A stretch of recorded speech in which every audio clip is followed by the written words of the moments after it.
सिम्मी की शादी एक जॉइंट फैमिली में होती है, जहां उसके पति राकेश के चाचा चाची भी साथ रहते थे। उनकी बहू मेघा सिम्मी की जिठानी लगती थी। अरे मेघा, राकेश आ गया है, उसका खाना लगा दे बेटा। हाँ माँ, बस वो चेंज कर ले, मैं खाना लगा दूंगी। सबके कमरे में जाने के बाद सिम्मी और राकेश साथ खाना खाते हैं, जिसे देखकर मेघा को जलन होने लगती है। अरे सिम्मी, हमारे घर में पति के साथ खाना खाने का रिवाज नहीं है, तुम्हें राकेश ने बताया नहीं क्या? सिम्मी मुस्कुराकर वहाँ से चली जाती है कि मेघा सिम्मी की सास के पास जाती है। अरे चाची जी, राकेश भैया तो सीधे हैं, कछु नहीं बोलते, कछु नहीं समझते, लेकिन आप तो सयानी है ना। अब देखिए, साथ बैठकर खाती है भैया के, कुछ झूठा मीठा उसका भैया के पेट में चला जाए तो सिम्मी को तो पाप लगेगा ना, पाप। सिम्मी मेघा की बात सुन लेती है, लेकिन कुछ नहीं बोलती। अगले दिन, सिम्मी, मैं मुंबई जा रहा हूँ, तुमको चलना है तो साथ चलो। मेघा राकेश की बात सुनती है और सीधे सिम्मी की सास के पास जाती है। अरे चाची, अरे चाची। अरे मेघा, क्या हो गया?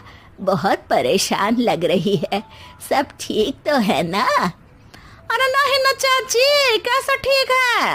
राकेश भैया मुंबई जा रहे हैं, आप तो जानती हैं कितने सीधे हैं, इतनी दूर जा रहे हैं, कहीं कुछ हो न जाए। अरे नहीं नहीं, मैं नहीं जाने दूंगी उसे। अरे सिम्मी, पता चला है कि राकेश मुंबई जा रहा है। ना बेटा ना, वो नहीं जा सकता। अरे माँ, उन्हें ऑफिस के काम से जाना था, लेकिन आपको तो पता है ना, उन्हीं दिनों मेरे मायके में शादी है, तो वो अपनी जगह किसी और को भेज रहे हैं। अच्छा अच्छा, तो फिर ठीक है। सिम्मी समझ जाती है कि मेघा ने सास के कान भरे हैं। वो सास से कहती है, माँ जी, लेकिन हम दोनों कुछ दिनों के लिए मसूरी जा रहे हैं।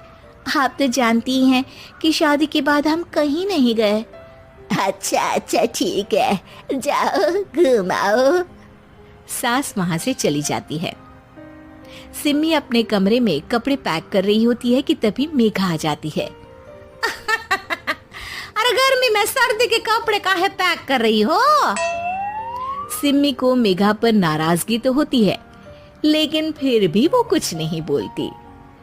दरअसल मैं और राकेश हनीमून के लिए मसूरी जा रहे हैं ना।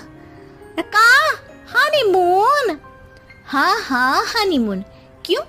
हनीमून के लिए तो पति पत्नी ही जाते हैं ना, तो मैं और राकेश जा रहे हैं। मेघा भागकर सिम्मी की सास के पास जाती है। अरे चाची, सच में तुम लोगों जितना सीधा परिवार तो मैंने देखा ही नहीं है। अरे अकेले भेजोगे दोनों को? मैं और सुरेश तो कभी अकेले नहीं गए। हाँ भाई, हम तो परिवार में ही अच्छे, बड़ों के बीच, ऊपर से खर्चे है भगवान। अरे चाची, पहाड़ी इलाका है, कुछ हो गया तो? सास सीधी सिम्मी को बुलाती है, लेकिन सिम्मी तो वहीं सास के कमरे के बाहर ही खड़ी थी। बस मेघा दीदी, आपसे यही उम्मीद थी।